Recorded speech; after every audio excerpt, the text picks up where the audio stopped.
Now at 5:30, a CBS 4 News exclusive on the deadly shooting at a South Florida fitness club. We're hearing from one of the first people to help the victims.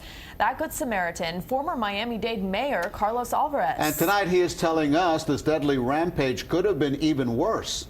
CBS 4's Peter Dench is live at the Equinox Gym in Coral Gables with the exclusive interview. Peter. Elliot, Carlos Alvarez was among the first persons to come face to face with the shooter in this case, who shot 2 people, and also among the first to render aid to the victims. He says the shooter was also looking for a 3rd employee.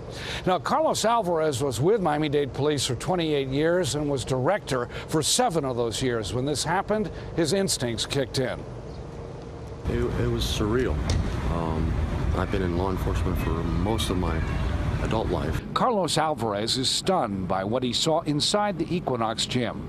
The feeling of being inside a closed-in environment where there's a number of shots being fired is not a very pleasant thing. Alvarez witnessed Abeku Wilson being fired and escorted out of the gym. Less than 10 minutes later, he heard the shots. While most fled, Alvarez ran back into the gym. I saw him coming back into the gym with a gun in his hand, and he goes, "Where is he?"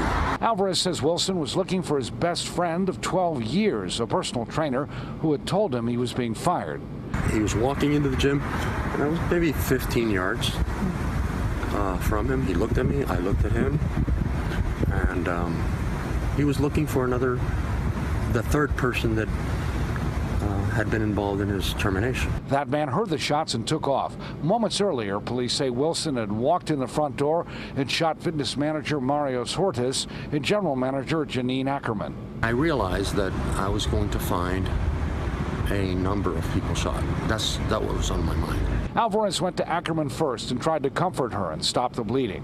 She had a head wound, and I put a towel, and I kind of grabbed her hand, and I can still see her little tennis shoes. Marios had a gunshot wound to the back of his head and was shot twice in the back. He was talking. First thing he said is, "I can't feel my legs." Both died in the hospital. Wilson took his own life inside the gym. Now, Wilson had been fired after pushing another trainer against the wall. Carlos Alvarez is modest about his actions here. The former Miami-Dade police director told me, "I did the best I could." We're live in Coral Gables. Peter Dench, CBS 4 News.